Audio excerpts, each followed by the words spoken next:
గోధుమ గింజ భూమిలో పడి చావకుండిన ఎడల అది ఒంటిగానే ఉండెను, అది చచ్చిన ఎడల విస్తారముగా ఫలించు. యేసు ప్రభు ఈ మాట చెప్పుచూ ఉన్నాడు.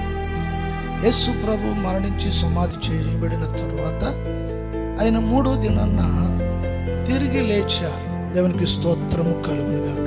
ఒక వ్యక్తి వాక్యము ద్వారా జన్మించి తన జీవితంలో లోకానుసారమైన పరిస్థితులన్నింటిలో కూడా ఆ వ్యక్తి చనిపోయిన అనుభవం గలవారై ఉన్నప్పుడు ఆ వ్యక్తి జీవితంలో విస్తారముగా ఆత్మలో అతని జీవితం ఫలించట్లేదని నువ్వు దుఃఖిస్తున్నావా, బాధపడుతున్నావా?